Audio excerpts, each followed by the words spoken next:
Good morning. Thank you. A very good morning to you all. What a fantastic day to be together.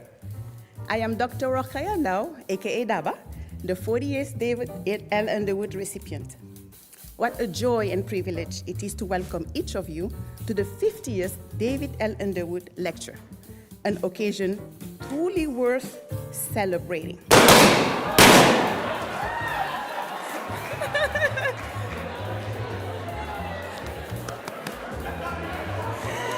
It's scary.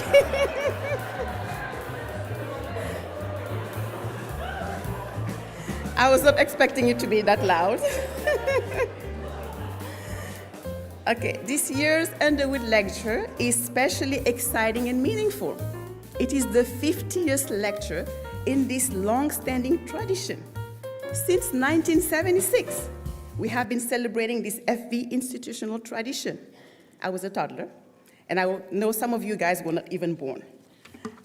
The number 50 carries deep symbolic significance across cultures, religions, traditions, numerology, and spirituality, often representing completion, celebration, and transformation. Mathematically, you know I have to go there. 50 is half a century, a composite number made up of the prime factors of 2 and 5. Indeed, 50 is 2 times 5 squared. Its roundness and divisibility also make it a natural marker of milestone and achievements. The committee would like to extend a heartfelt welcome and sincere thanks to the Underwood family for their enduring support of this cherished FV tradition. Catherine and all members of the Underwood family joining us virtually, thank you and welcome to this milestone 50th lecture.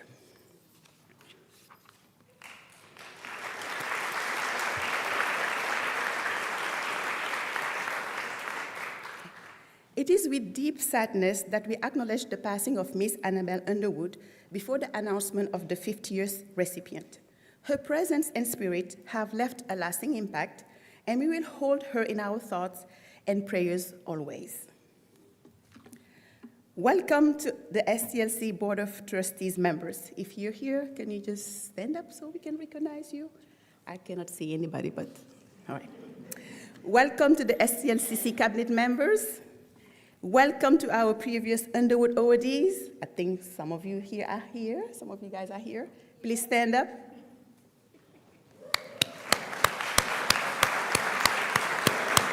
Yeah.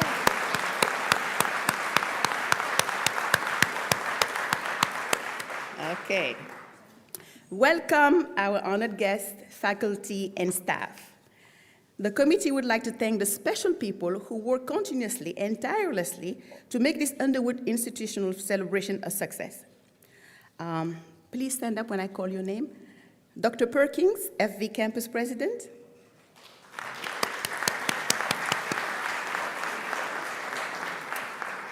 Karen Wade, Administrative Assistant to FV Campus President.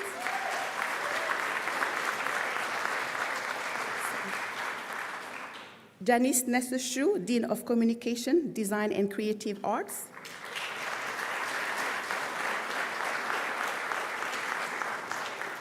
Shantana Stewart, Campus Marketing and Communications Direct Coordinator.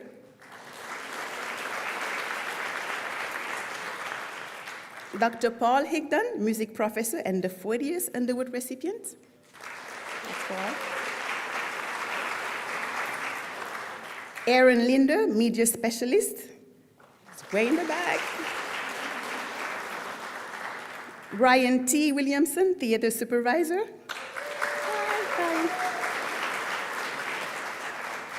And last but not least, Marie McCool, Theater Manager, forever known as number 49.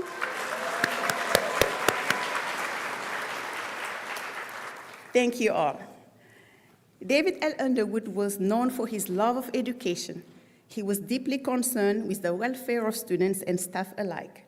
His dedication went beyond office hours, and he tirelessly gave of his time and talents to further the educational mission at Florissant Valley. Recipients of the Underwood Memorial Lecture Award demonstrate that same dedication and commitment.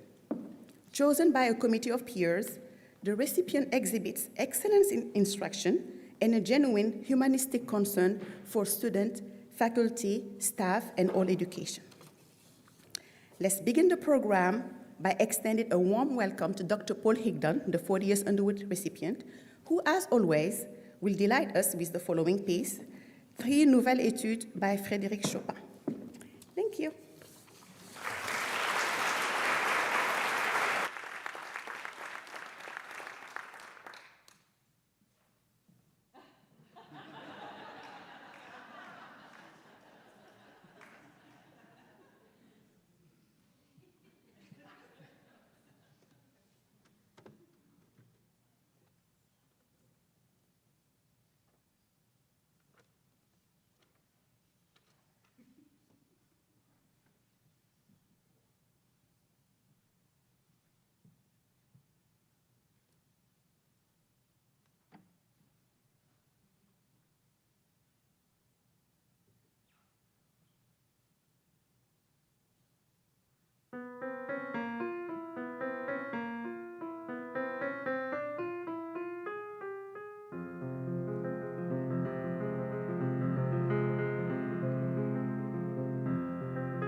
Always impressive and greatly appreciated. Good morning, everyone. I am Marie McCool, theater manager here at Florissant Valley and the 49th Underwood Memorial Lecture Award recipient. I, along with Dr. Rochaya Endow, number 48, Dr. Howard Rosenthal, number 47, we comprise this year's selection committee. Today, it's not only my duty, but great pleasure to introduce you to one of the most amazing, diverse, and yet mysterious human beings I have ever met. Someone who is strong, confident, funny, and gives the term perseverance a whole new meaning. And I know when I tell her a secret, it'll be kept a secret. You might know her as a teacher or as your counselor. She could be your mentor or the chair of your committee. She's been a wife to Stephen for 27 years, and to Aubrey, Gabriel, Aaron, and Philip, she is mom. No matter what your relationship is, let's all mark time together forever. She is number 50. Woohoo! Yay!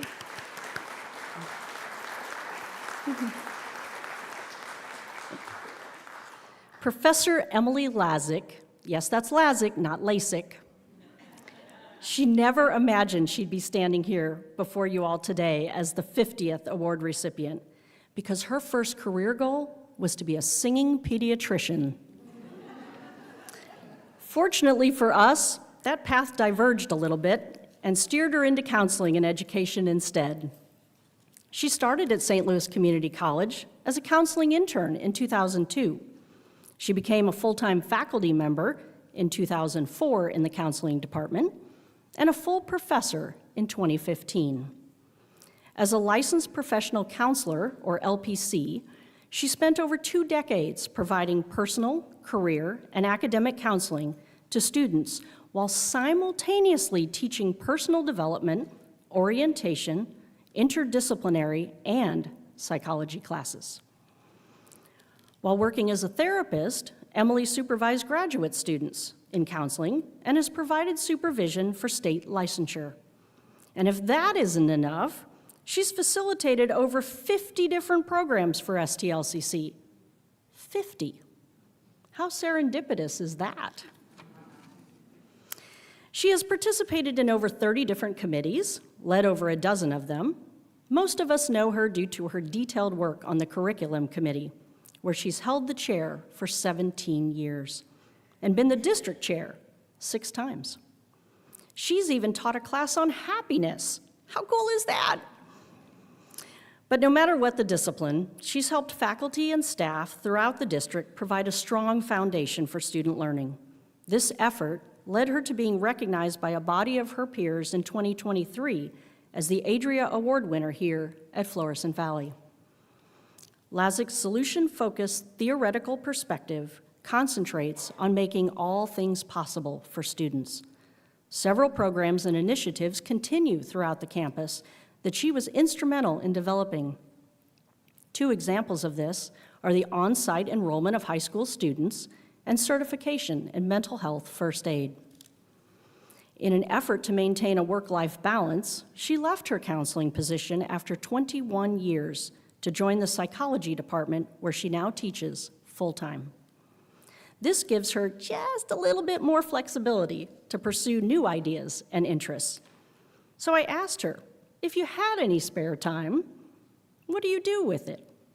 She said she's starting to travel, most recently to Alaska. She's learned how to make sourdough bread, which I was secretly hoping was the giveaway today. It's not. But it would sure make the place smell good, wouldn't it? She does make fun, crafty items, and I'm told she has some really impressive dance moves. Fellow colleagues, please welcome to the stage the 50th David L. Underwood Memorial Lecture recipient, Professor Emily Lasek.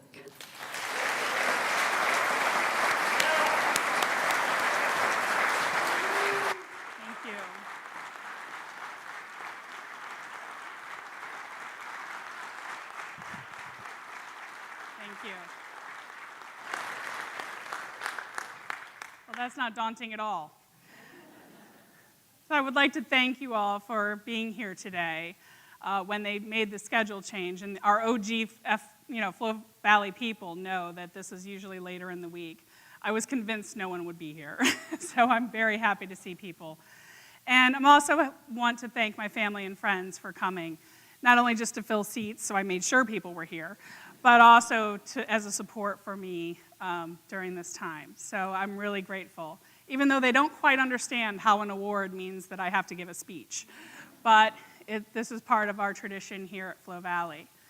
And it occurred to me as we go on that not a lot of people sort of know our tradition with the Underwood. First, we always have Paul play, which I'm always grateful for his magic on the keys, especially because when he came to me and he said, "What do you want me to play?" And my answer was, "I don't know," because I don't do music. And this is really very evident. My friends will tell you, like when we're at trivia nights or things like that, like Emily doesn't know any of the answers. But I will bring good food. So I am always grateful for the expertise and the talents of the people around me. Another part of Underwood is sort of the steps that we have to get here that people may not be aware of. And one is to share how we got the news. So we are always tasked, the previous winner is tasked for the surprise of the current winner. So Marie had the challenge of surprising me. Now, Marie contacted me and said, "Hey, we need to talk," which this is, in and of itself is not unusual. We have a habit of solving the world's problems just by getting together. She also needed me to do a stencil for on my Cricut for the pulpit in her production of Mass Appeal. She needed something which I honestly, after all of this, I said, "Do you really still need that, or was this just to get me in?" And she assured me she did. And so we also were both softball moms. And in fact, our daughters played against each other, their colleges played against each other this spring for the first and only time. So you never know where this conversation will go when we get together. One of the things that I started talking about was the fact that in December, my husband and I had traveled to the Dominican for my 50th birthday. Of course, my birthday's in September, but as you know, we gotta wait for breaks. So we waited till December and we were able to go. And she said, "Speaking of 50," and jumped up and went to grab something. And I thought, my birthday was a long time ago. What is she doing? And I promise you, I'm quicker on the uptake when I'm doing therapy. Okay? She came back with a card. She came back with cookies that let me know that I was the Underwood Award winner for number 50. And so 50th Underwood Award winner in my 50th year. This is quite the honor. And I am joining an elite group of people here at Flow Valley, and I'm very thrilled. I could only tell my husband, so I came home and told Steve. Of course, I had to eat the Underwood recipient cookies before I got there. And I left the cookies on the counter, and I told him what was going on, and he reminded me that last August, after Marie's speech, I went home and I said, "I feel sorry for whoever follows Marie." And of course, jinxed myself, apparently. The cookies disappeared. My kids never even asked where they came from. And I got to go and anticipate the next step, which is the reveal in April. Unfortunately, we lost Mrs. Underwood before that reveal happened. But that ceremony of us all getting together, surprising who the recipient is, being able to do this grand reveal is such an amazing tradition here. And it brings us all together. And we have a lot of change that has happened. And I think that these are the type of events that, again, reinforce the community and community college. I do want to thank both Marie and T for their help. This has been an overwhelmingly daunting challenge for myself just to get up here and figure out what is it that I was going to say that was worth hearing. And so I settled on sort of talking about my pathway to being here at St. Louis Community College, let alone this stage. Why? Because we've had a lot of change here at the college as we have gone to this pathway model for our students. But I think sometimes we forget that we all had our own path to get here. And the decisions that we made, the choices that brought us here, while varied, all bring us to here at the exact same time. And give you a little glimpse into Emily Lasek. And yes, it is Lasek, not Lasek. After 20 plus years, I thought, this is the time to get it right. So I'm giving you a little glimpse into what brought me here. We're going to go back a little bit before we come forward. Give you a little glimpse in here, which my husband will tell you is probably scary. But I think that, what I hope is that in doing so, you'll spend some time and thought on what brought you here today. As a child, I loved to read, and I still love to read. I always have a book going on that I'm reading, a book in my car that I'm listening to. I started a new book at 2 a.m. this morning when I very much was not sleeping. But I can't always tell you what the title is, but I can tell you sort of what the story is. And as a child, I loved choose your own adventure books. Anybody familiar with those? Anybody read? Okay, a good handful of people. So choose your own adventure books took you on this magical place and journey, but you would get to a certain part in the story, and then you had a choice to make. If Sally goes left, go to page 62. If Sally goes right, go to page 8. Whatever that may look like. And so you get to write your own story as you go through. Don't like where you end up? Just read it again and make different choices. Sometimes you can make the same choice or different choices and end up in the same place. But who knew this was going to become a foundation for my theoretical approach as a clinician? Of course, I'm not the only one who likes this type of stuff. Hollywood is full of stories like this where there's alternate universes or there's decisions that are made that spill us into this other path that we may or may not be on. Of course, It's a Wonderful Life, the classic. I grew up watching Peggy Sue Got Married, Sliding Doors. There's more recent ones. Black Mirror has an episode, and Yesterday. Of course, Marvel, right? I mean, we're a Marvel family, so we have a lot of discussions on some of this stuff. And it's fun to think about. But it's also sort of relevant to, again, the decisions that we made to get here, because it's all about those choices. And as a solution-focused therapist, this is one of the areas that I see life through. This becomes part of my lens. Every decision that we make kind of spills us into that next chapter of our lives. This past weekend, actually, I was fortunate. My husband and I went to a small theater in Midtown, and we got to see John Hughes' Your Own Adventure. It was a Gen X dream. It had all of his characters, and at some point, the house lights would come on, the song from Ferris Bueller's Day Off would go, and we knew a choice was being made. So we actually, through the audience participation, got to write the show that we were seeing. We didn't always get it right, but it was quite the adventure. Think about how many decisions you have already made this morning just to be here. What time did you get up? What did you decide to wear? Your activities of daily living. So did you shower? Did you eat breakfast, or did you wait for our breakfast from Chef Matt, who always knows how to put on a spread? How did you get here? Did you drive or did somebody else? What route did you take? How did you respond when that person cut you off? We have so many choices we're making all of the time, and not all of them are critical to the direction that we're headed. But they all take a little bit of time and effort and mental energy for us. But again, they all led to you being here, or if you're watching online, to watching this event. Every choice we make has the potential of putting us on a different path. And some choices will move us towards those goals, and some away. And so knowing where we're going becomes critical, because you got in your car and you knew where you were going You didn't just drive around aimlessly. That becomes a big part of being a solution-focused therapist, is helping with that goal setting. Of course, I think embarrassing pictures are sort of one of those things you have to include in Underwood, right? I was never supposed to be here, as Marie said.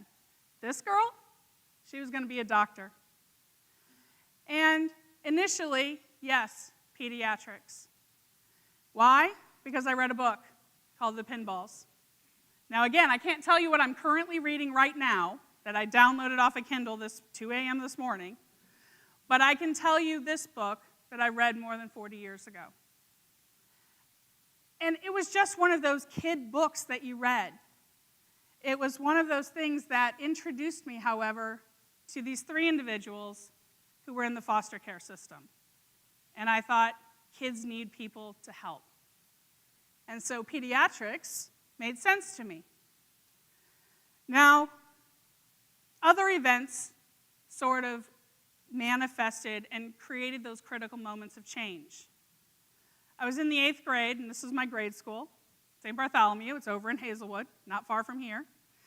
And it was one of those small parochial schools where everybody knew everybody else. And in the 8th grade, a friend of mine had what we call leakage. So she started crying in class. Now, in the late 80s, mental health was not where it is today, nor was the resource management. So the teacher excused her to step outside the classroom and sort of compose herself. When she didn't come back right away, the teacher sent me out to talk to her. And my memory is of sitting on a brick wall that's slightly out of this picture and talking to her as she's talking about the trauma that she experienced the week before. Now, this was not the first time somebody had shared their trauma with me. About a year or so before, one of my neighborhood friends had done the same, and the police showed up. That was a surprise, not only to me, but definitely to my parents, because I had not shared with them that experience. And so, with this experience, it was a little bit different. It was, however, the first time that I recognized that by talking about an issue, even though we couldn't help that it had happened, I could see through that support just sort of that weight lifting off of her.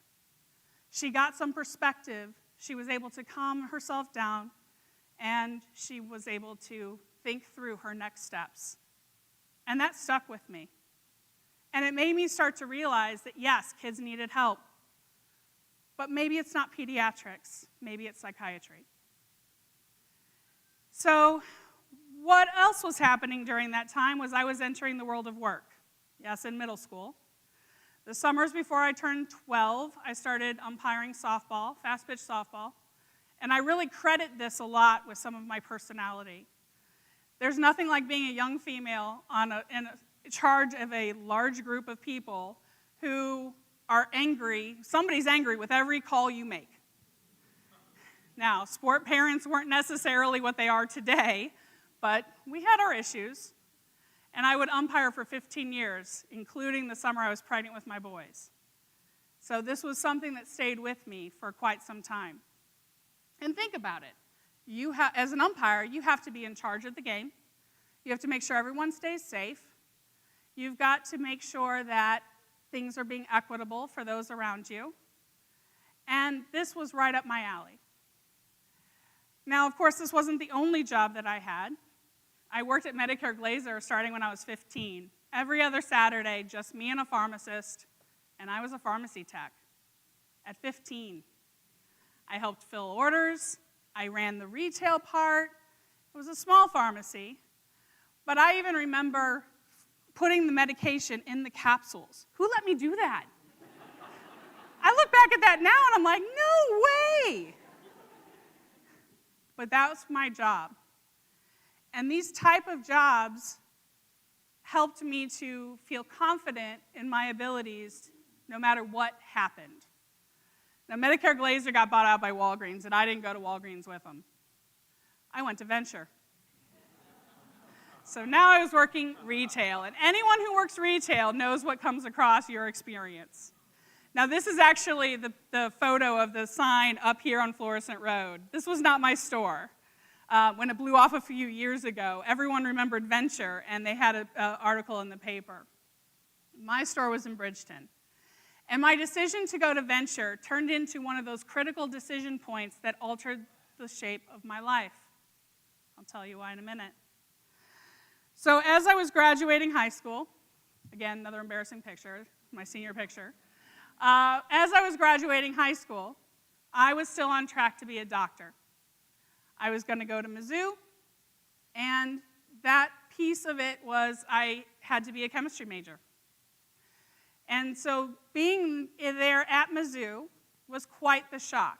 I had been a very good student in high school, and of course, as we know, coming to college is an entirely different educational experience.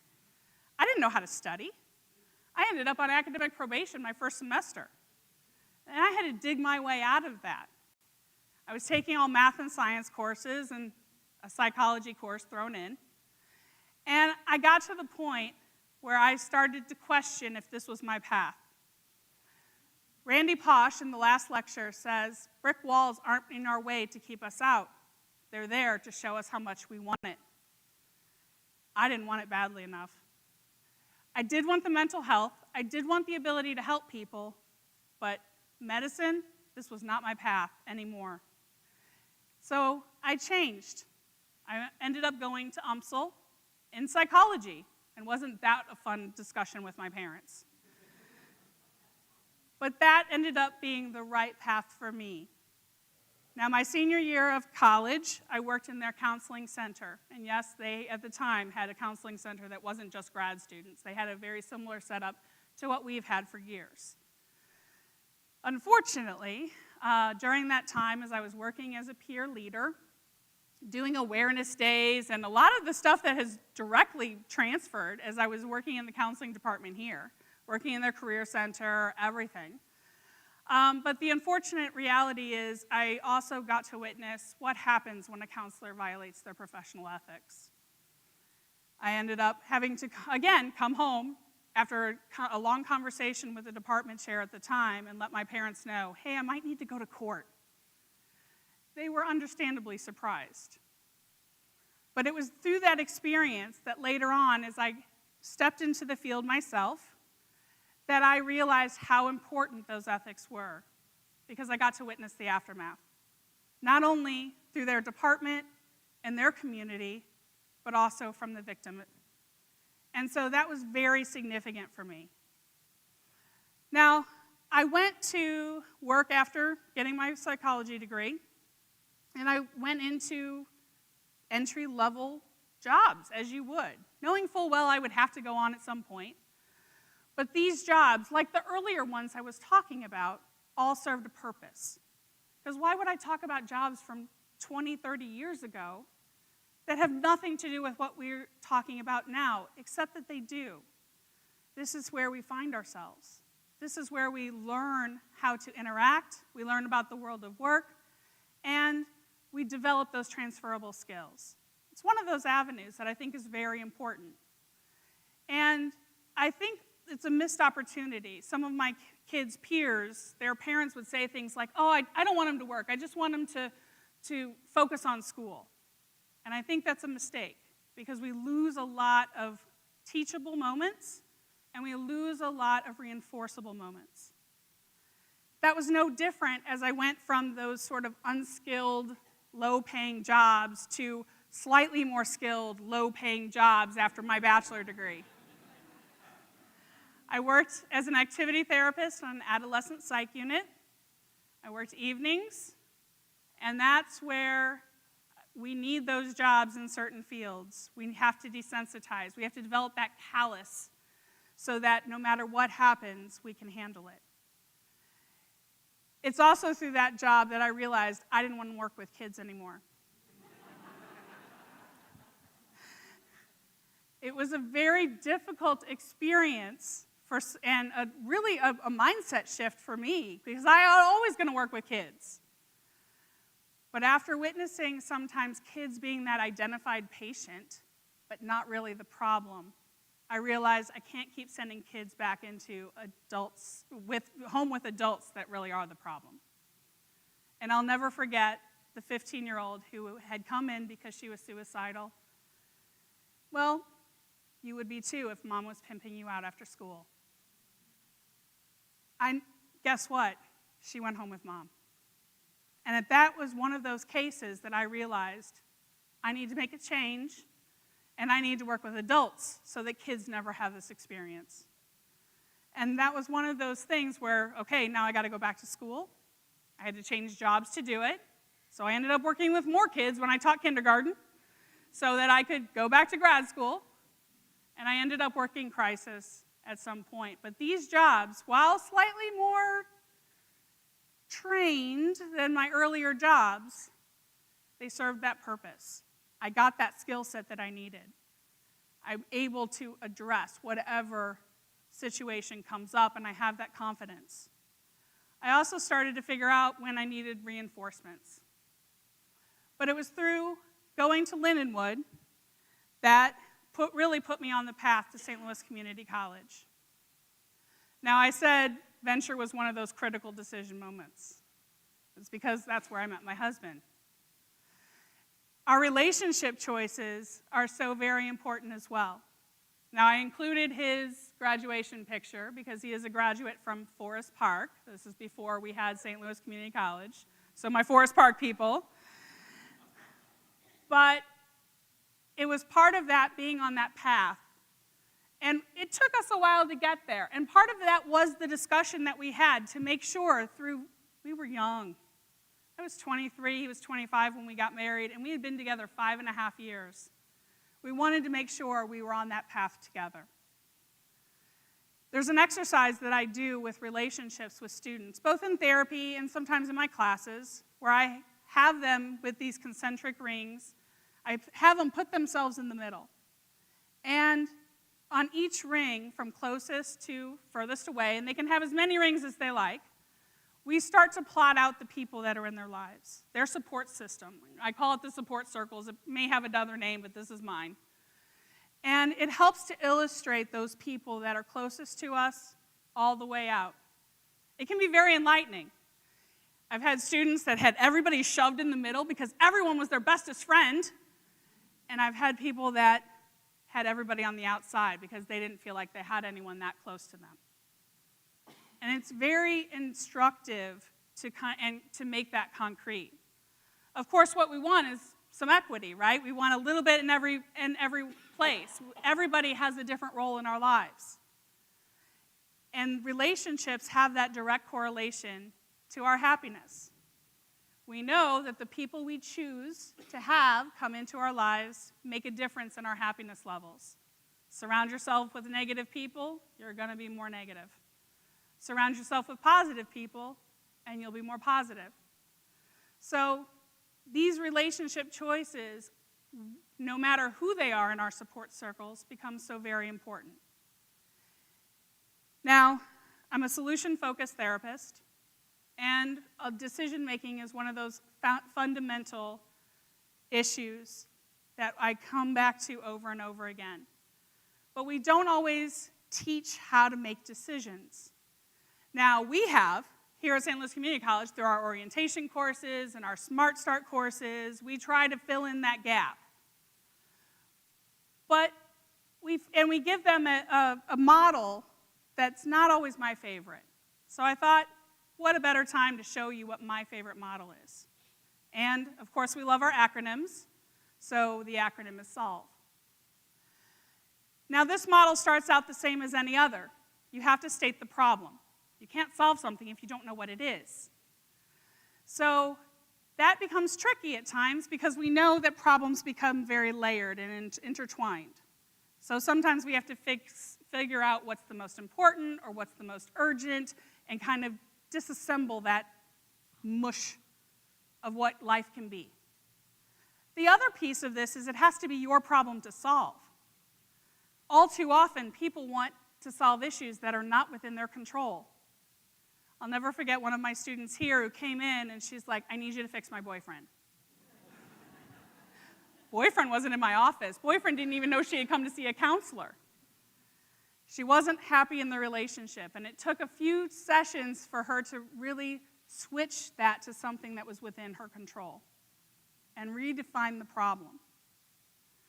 Now, this model is different because of this next step. O stands for observe emotions.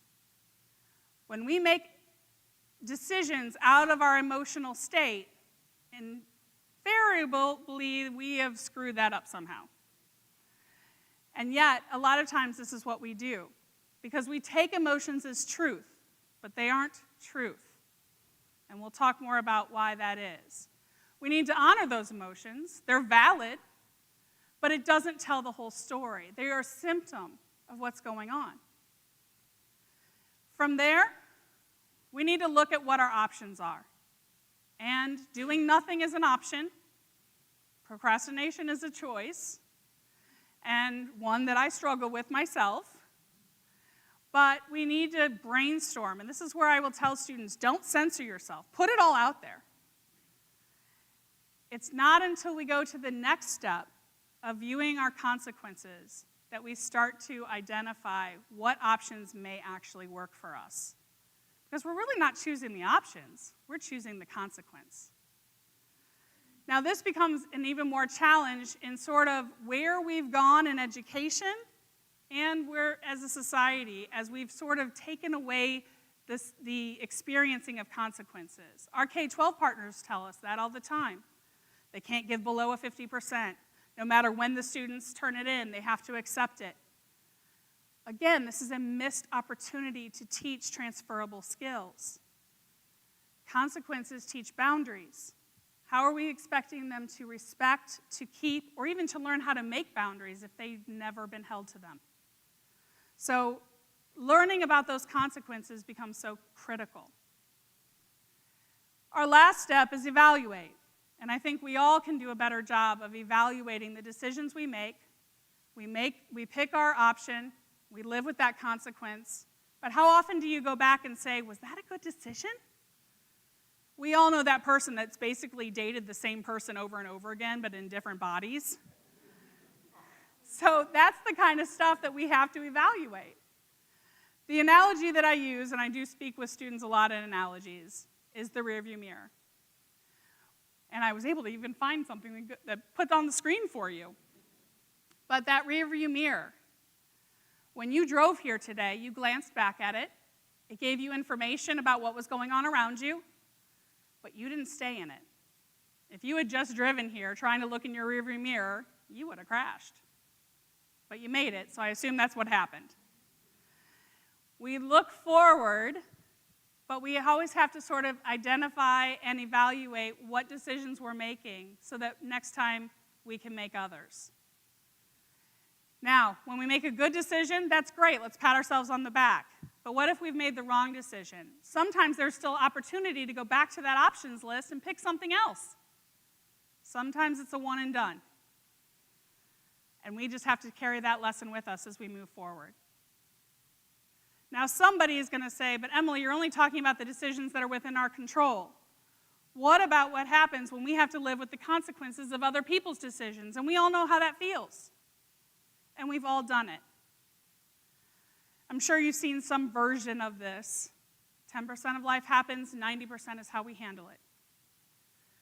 So even when we have decisions made for us, or that change things for us, and I've had plenty since in over 2 decades of being here at St. Louis Community College, but I always have the opportunity to decide how I want to handle it.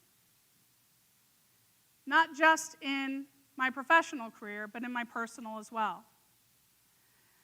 All of this kind of goes back to cognitive behavioral therapy and the cognitive triangle. If you ever see me in class and you're walking by and I'm doing this, that's what I'm doing, because I will remind my students of this all the time. Our thoughts, or our cognitions, our emotions, and our behavior are all tied together. And it's through that thought process that we have that emotional response. But what happens when that thought process is flawed? That's what cognitive distortions are. And we all have them. There's a bunch of them.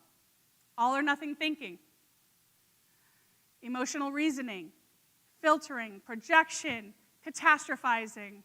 My kids are like, we've heard all this before. But these help us to understand sort of those pitfalls in our thought that comes out through that emotional response and alters our behaviors. And remember, emotions lie, because what if our thought isn't true? I'm going to give you an example. Marie shared a little bit earlier that we have been traveling. We were fortunate enough to check off one of those bucket list items, and we did our first cruise, and we went to Alaska. I very much will support anybody else who wants to go. I'll tell you all about it. But at one of the ports, we were at Ketchikan. We had to be shuttled over and then shuttled back, and there were very specific times. Now, I had done a lot of research prior to going on a cruise, and I had been exposed to pier runners. These are those people who are running as the ship is going away. And I didn't want to be a pier runner, but truth be told, I kind of wanted to see that. I just didn't want it to be me. So in Ketchikan, we had a very tight timeline, and we had a lot of things we wanted to see. Well, we also ended up, after seeing a few things and being with some of my husband's family, we found ourselves at a restaurant to eat what else but fish. And we were enjoying our tacos, our Bloody Marys. It's about 10-ish in the morning, and I had in my head that 10:30 was the time we had to be back to be shuttled back to the boat. And so as time was going on, our waiter wasn't coming back. We were pretty set. We didn't really need him, but I was like, where is he? We need our check. And I'm starting to get more anxious. I am very time-oriented. My friends will tell you, if I'm not first there, there's something wrong. So here I am going, we are not going to be that pier runner. I do not run. So it was noticed by our cousin to say, hey, what's going on? My nonverbals must have changed. My anxiety was getting more pronounced. And I said, we got to be back. It's 10:30. We got to be back. And she's like, no, that's the time from the boat. We have till 11:30 to go back. And in that moment, my thought changed, and I was able to relax. I stopped trying to wave down the waiter and was able to really enjoy the rest of our meal. That's pretty typical to how the cognitive triangle works. If you're a parent and you've had more than one child, at some point, you, like me, have been angry at one child really for what somebody else did. I can't be the only one. And if I am, just lie to me, okay? So time to embarrass my kids, because they grew up here at St. Louis Community College. They started out doing continuing ed classes. We did community events. We would be at sporting events. And finally, they were here as credit students. Some of you have had them in your class. And yes, there were a lot of opportunities to get it wrong. Even for something like this, I'm like, who did I tell what to as they're going in and out of the house? They are all on their own paths now, and I'm very proud of them. It's important that we recognize where this decision-making goes. And again, when it's not our choices, where it can send us. So one of those 90% choices of my reaction is what brought me here. My first pregnancy ended in miscarriage. My second, which happened quite soon after, as my doctor instructed, ended up with a BOGO. No one was more shocked than Steve and I, except maybe the grandparents. But yes, we were very shocked. But in doing so, my doctor cautioned me against staying in school. I was in my second semester of grad school. This was not the plan, and I always have a plan. Now, I understand those plans have to be written in pencil and that they change and they shift, but this wasn't the plan. The goal was to get me through grad school as quick as possible, and that didn't happen. Being pregnant with multiples meant I could go on bed rest. Luckily, that didn't happen, but I still took that summer semester off. Then my boys were born in September, so I had that semester off. And then we still were not sleeping in January, so I couldn't even face the idea of going back to grad school. But it was through that choice, and even though that wasn't our original plan, that I ended up being in a diagnostic class with the intern prior to me here at Flo Valley. And that's what brought me here. I was reminded of how awesome of a time I had at UMSL, despite that little hiccup. And I wanted to be in this type of environment. So I was fortunate to get that internship. When one of the counselors went on sabbatical, I was actually able to do that and teach adjunct, and then be hired in full-time. I'm actually 7.5 months pregnant with Gabe in this picture. It's the only outfit I had that fit. I interviewed in this outfit, and I basically lived in it for the couple of months that I was here before summer. But this is what brought me here. And it brought me into a department full of a variety of people, all from different theoretical backgrounds, and I had the good fortune of being trained by all of them. And every one of them left a stamp on me as a clinician. I had the good fortune of being trained by 2 former Underwood Award winners, Dorothy McGuffin, who's here today. I heard her.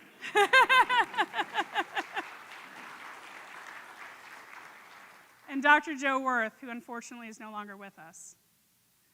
It is through these interactions that I was able to develop more about who I was as an individual and who I was as a clinician, not to mention an employee of St. Louis Community College. They were my professional social circles and my personal as well.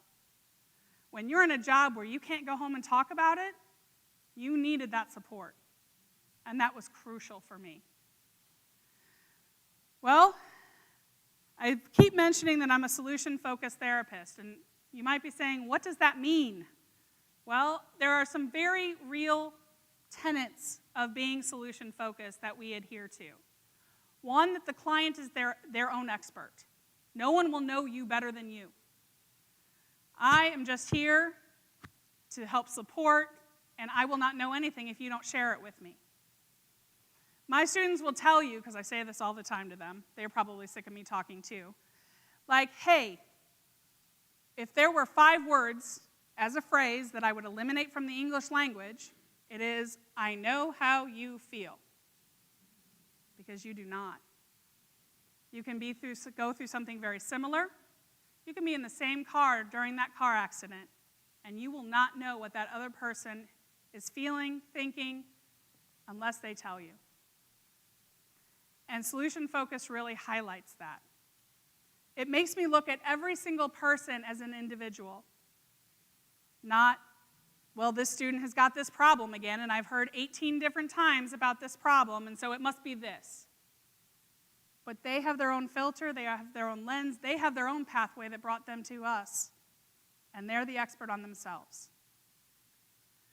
And that, I think, we're all guilty of forgetting about. We get busy, we get focused on what we have to do, and sometimes we forget that while we may have heard similar stories, for that student, that's their experience. We're very future-oriented, solution-focused therapists. That's something we're always looking forward to, and this fits very well. I don't look back very much.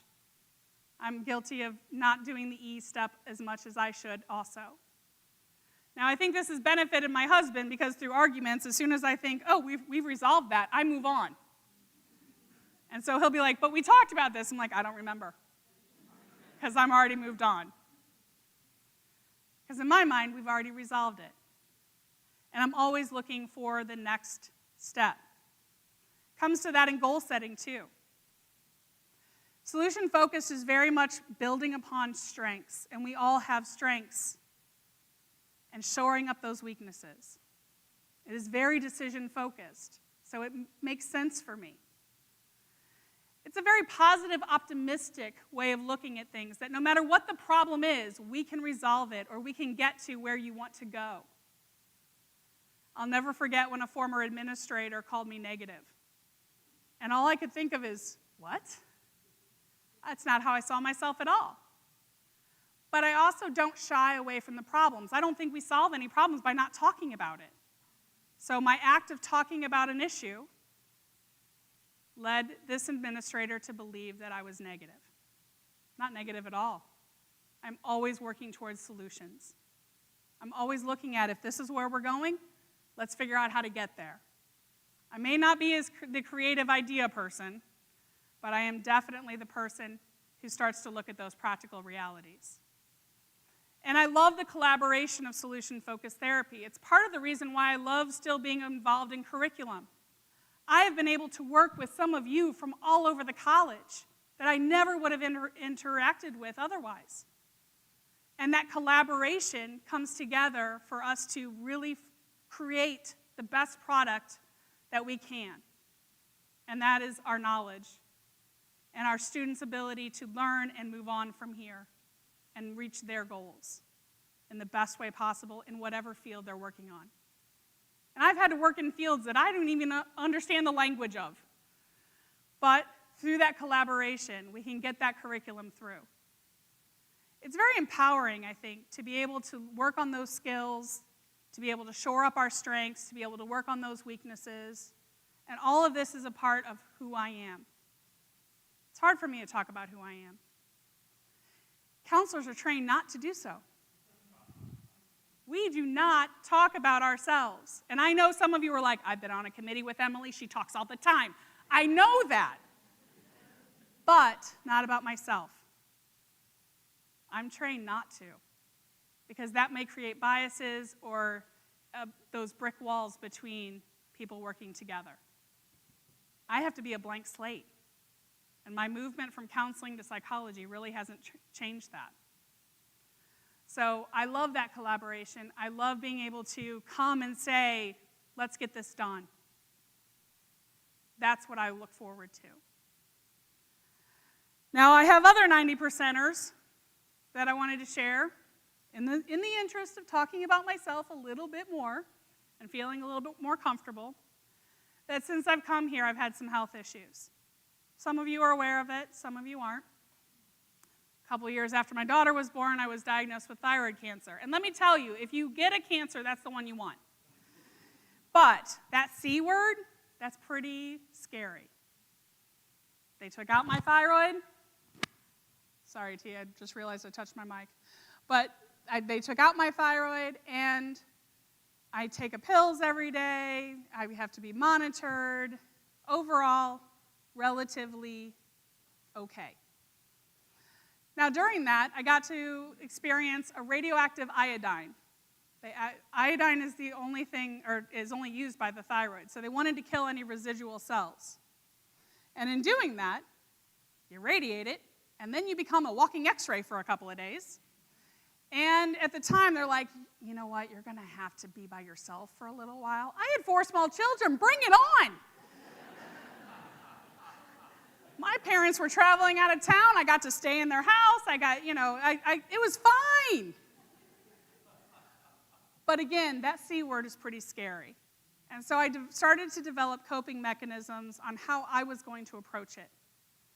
One of them was, you're going to give me radiation?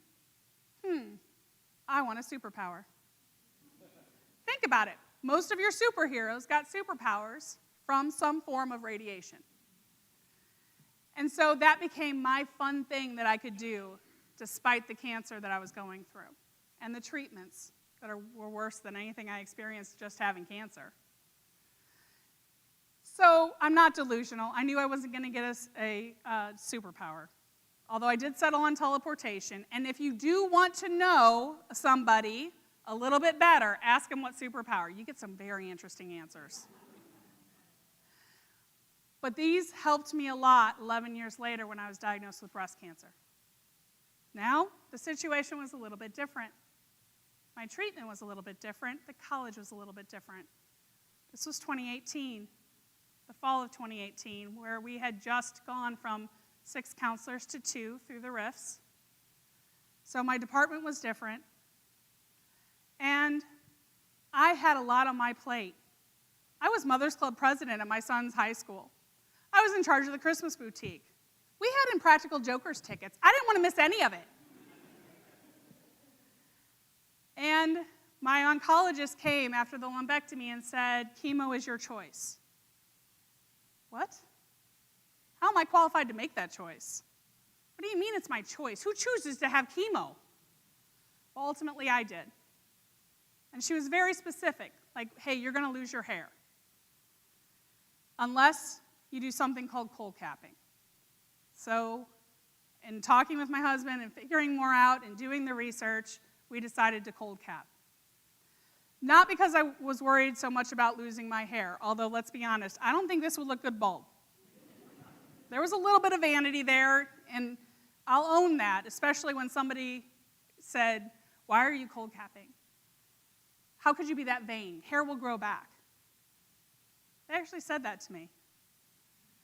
But it wasn't about keeping my hair for vanity's sake. It was about the fact that I had 2 seniors in high school, a freshman in high school, and a 7th grader. And I didn't want mom to look sick. And so if I kept my hair, I kept normalcy. So we did the cold capping. Now again, you're freezing your head because chemo goes after fast-growing cells. Hair is a fast-growing cell, so is cancer. And so I would wear these caps. We had to rotate them. Steve got very good at this. For 8 hours, starting 2 hours before chemo and for many hours after. It was about 8 hours total. My head was negative 28 degrees. It's not comfortable, but after that first couple, you go numb. You don't even feel it. What you do feel is when you do the last one, you take it off, and then your head starts to warm up. I'll never forget that first time because I had a meeting at my son's high school. I had to go. I was leading the meeting. I couldn't miss it. So I took off the cap, I got in my car, and I'm heading down 270. And my head is starting to warm up, and it's on fire. I'm like, ooh, they didn't tell me this part. But it was through this that although I could not help getting cancer, I 100% got to choose how I wanted to handle it. And of course, superpower is back on the table. After chemo, I did radiation. So let's bring it back. I had another chance to get that superpower. Spoiler, I didn't. A year and a half ago, they thought the cancer might be back, this time in my brain. So again, December 19th, day after, which tends to be when my treatments start because we're off contract, I had brain surgery. Luckily, it wasn't there, but it was something that introduced me to a new word, schwannoma, not to be confused with shawarma, which for a while all I did was get hungry every time we talked about it. But I'll never forget when they had to take me for an MRI at 3 a.m. after the day after the surgery. Of course, they're doing neuro checks every hour, making sure that I'm okay, and we're going through. And I said, is the MRI open? Because my worst experience is being shoved into a tube. And they said no. And I said, I need something, please. And they gave me Ativan, which honestly I didn't need once I actually saw what their setup looked like. It would have been fine.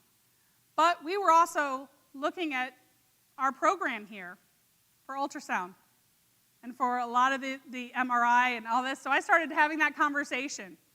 And I remember texting Dr. Perkins the next day and said, hey, so I just had this conversation about some of the skills and things that they feel like are necessary. And she's like, of course you're talking about curriculum when you're getting an MRI. Don't think she knew the Ativan was a part of that equation. But again, I got to decide how I wanted to handle it. I did not want to be that object of pity. I didn't want people to be like, oh my gosh, how are you? That's not how I chose to deal with it. I wanted normalcy. And normalcy for me meant, hey, I've got an opportunity to talk about curriculum. My decision. And very fortunate that my family supported all my decisions moving through. So what's next? Well, we've had a lot of changes in this college. Going to pathways and academic affairs really mirrors the change that I've already been through in student affairs 7 years ago now. So we have a lot to learn from, and while there's a lot of positives, there are going to be some of those unexpected consequences or maybe some reevaluation and change and shift that we're still currently experiencing. Which again, not always within our control, but we always get to decide how we want to handle it. I've had some changes in my professional life. I was starting to feel a little more burnt out, a little more like I was on a path I did not want to be on. And as a counselor, we are tasked with knowing our strengths, knowing our weaknesses, knowing ourselves well enough so that we do not become that barrier to therapy for our individual clients. And I really did some heart-to-heart to say, am I there yet? And I knew I wasn't, but I also knew if I didn't make a change, I would be. And so I was already teaching psychology, and luckily that position became available, and I was able to get it. I didn't want to leave STLCC. This has been my home for a lot of years. There's been a lot of changes in my personal life as well. My kids don't need me the same way they did when I started here. They're on their own paths. They're making their own choices. And I'm no longer volunteering at their schools or coaching their teams or sitting on sidelines, although we do have a little bit of softball left.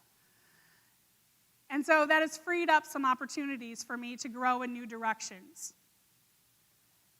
And I think it's important that we continue to challenge ourselves regardless of what's going on. Anybody been seeing these memes, or is my algorithm the only one set to middle age? I know some of you are in the same boat. If you pass by social science, my office is the one with the bird feeder. And as Marie mentioned, I'm doing a lot of sourdough and other projects. It's given me the option to really try a lot of different things, and I'm not always successful. Jesse Cole, founder of Fans First Entertainment, says if you're not failing, you're not aiming high enough. Jesse Cole, if you're not familiar, was the creator of the Savannah Bananas, which we got to see when they were here in July. Really enjoyed it. But they make their decisions on making failure and building and learning from that failure. There's a lot in that business model, there's a lot in that mindset that I think we could emulate. I think we only look at education maybe too much when other people are out there doing a lot of fun things. And hey, singing and dancing on a ball field when I've always had athletics as a part of my life, I'm okay with that. So I've started canning and doing my cricket and baking different things, doing sublimation, which that's my water bottle right there. I did try the Dubai chocolate. It was pretty good.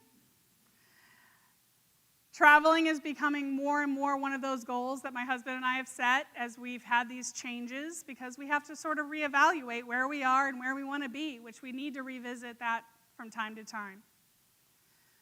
So as Marie said, sourdough is not your takeaway today. There was no way that was going to be able to happen. But I did want to make our takeaway. And so again, if you're not familiar, you get to leave with a little present. And so your present, I knew I wanted to make something that would be relevant to you as you left, something relevant to this talk. And I was able to decide on soap making, which I've only been doing about a year, but it's been a lot of fun. And in doing so, I've been able to play with colors and designs, and I flub up a lot. So the only thing in the picture in my head, because I'm not inherently creative, I tend to find projects that other people do, and I suffer from the, I can do that. Or even more, I'm not paying that. Let me figure out how to do it.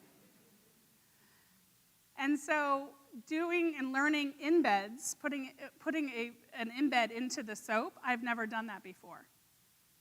Not only that, but putting our logo into it, only about 96% of them got them. But I had to figure out how to make that happen. So here's another problem that needed to be solved. Thank you to Tom McGovern and Edward Pfeiffer for helping me, because they were able to 3D print our Archer's A. And then from there, I had to learn how to make a silicone mold, make the embeds, and then make the soap. And then it's got to cure for 4 to 6 weeks before I learned how to use biodegradable shrink wrap, which was a first for me, as well as to make those labels. So you have that to leave here with today. It is something that I expect you to use. Now, I'll never know if you actually do or not. It is unscented goat's milk, so most of the time, if you have an allergy, it tends to be to the fragrance oil, so I thought, cut that all out. There's no scent in it whatsoever. And hopefully you can enjoy it. And it can remind you of there's opportunities out there to grow and expand, sometimes in unexpected directions. Now, not all of them are perfect. I'm just going to tell you that right now. In fact, I would say none of them are perfect. Working with an embed as thin as our A, some of them have air pockets, some of them are, I have all different molds, some of them just didn't work. But guess what? None of us are perfect either. And we're all here showing up every day and doing our jobs to the best of our ability. And at the heart of it, it's still soap. So I hope that you can enjoy that and carry this idea of how the decisions we make put us back on this pathway. Because what decisions will you take away? And this is really what I want you to think about. Try something new. Dr. Higdon did that for us today when he played pieces that he had never really played before and had to learn. And again, do not fear that failure. I think success is more about learning what went wrong and how we're going to fix it, not from not trying at all. Maybe do something new, or do something that you do the same every day and change it up a little bit. Do it in a new way. We know that that releases dopamine in our brain, and we know that that can make us feel better. Decide to interact. Since I've started here, people have talked about the 2 silos, right? We've got student affairs, we've got academic affairs. I'm in the unique position to have moved from one division to the other in the exact same job as a faculty member here at St. Louis Community College. So I have a unique perspective to where we're headed if we're not careful. And that means we have the potential of having more silos, not less.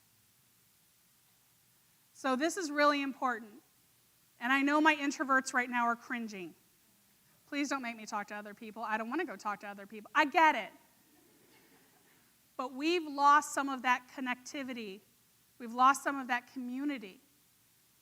Now, we have the opportunity to grow that, right? It's not just Flow Valley anymore.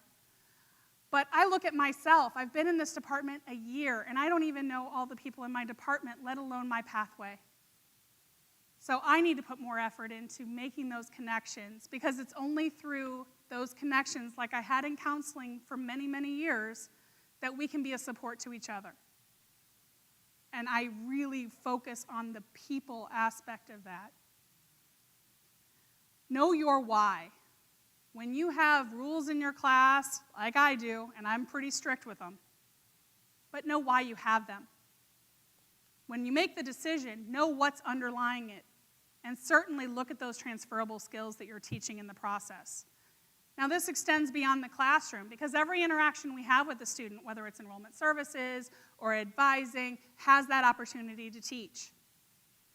And it becomes so crucial that we're teaching those transferable skills that, honestly, they're not necessarily getting before they get to us. So that becomes really important for us to sit back and think about, why do I have this in my class? Who is this benefiting? Or, maybe I just blew off that student a little too much. Maybe I need to follow up with them because I was upset or I was anxious and that wasn't their fault. So maybe know the why of what you're doing. David L. Underwood knew that why. Now, what is amazing to me is that half a century later, and a very different college, we are still talking about his legacy. We are still talking about how much and how he impacted students, how much he impacted the overall community in general. I can only hope to have that kind of impact, whether it's here or with my family. That's what I strive for. That guides some of my decision making, to make sure that I'm always genuine and authentic to me, even if I'm not always forthcoming. And I think it's through these legacies that we can be reminded of what's really important and why we're here. Even when sometimes we're frustrated, even when 10% decisions were made, and now we have to live with the consequences. It becomes more and more important as we go through to figure out and to be reminded of what that priority will be. So again, I want to thank you for joining me today on a little glimpse of what's going on up here. And now, when you're on that committee with me, you'll probably be like, oh, this is why she is the way she is. And I don't mind sharing that now, that I'm in a different role. But I think, again, what's more important as we go into this next school year is to be reminded that regardless of what happens, we get to choose our own adventure. Thank you.